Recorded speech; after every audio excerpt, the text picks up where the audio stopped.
L'évangile de Luc ne parle pas de dette, mais de péché. Il est intéressant de ne pas négliger cette nuance.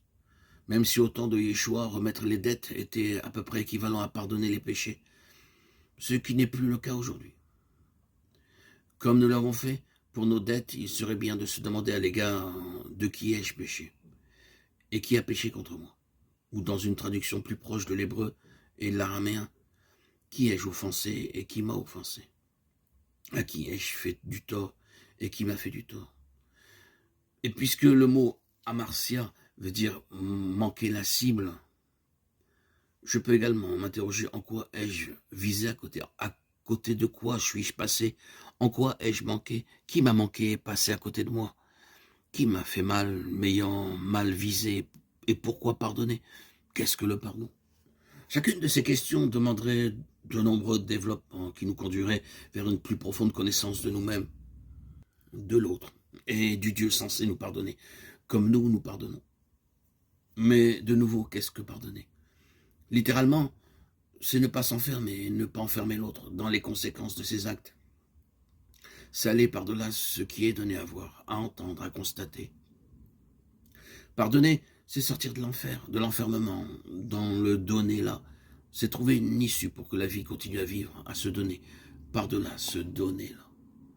Dans le langage des orientaux, on dirait qu'il s'agit de cesser de s'identifier au résultat de nos actes, au karma.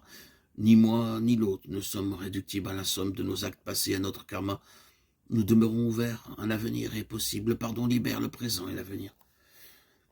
Ainsi, pardonner à quelqu'un, ce n'est pas nier ses actes. Le mal qu'il nous a fait consciemment ou inconsciemment réclame une explication et peut engendrer parfois colère et exigence de justice. Mais ce n'est pas identifier l'autre à ce mal qu'il nous a fait. Il est encore autre. Il est plus que la somme de ses actes. Pardonner, c'est délivrer le regard du corps, du cœur et de l'intelligence, de l'obsession, du déjà-vu de l'autre. Un homme qui a volé n'est pas réductible à la somme des vols qu'il a commis. Ce n'est pas seulement un voleur. Si on ne lui pardonne jamais son vol, il demeure fixé à jamais dans la posture dans laquelle nous l'avons vu ou surpris.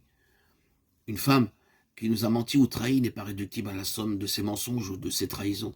Lui pardonner, c'est lui rappeler qu'elle n'est pas que trahison et mensonge. Il faudrait réfléchir longuement sur tout ce qui implique métaphysiquement l'acte de pardonner.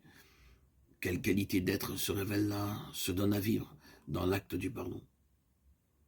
N'est-ce pas Dieu lui-même, Yahweh, l'être ainsi?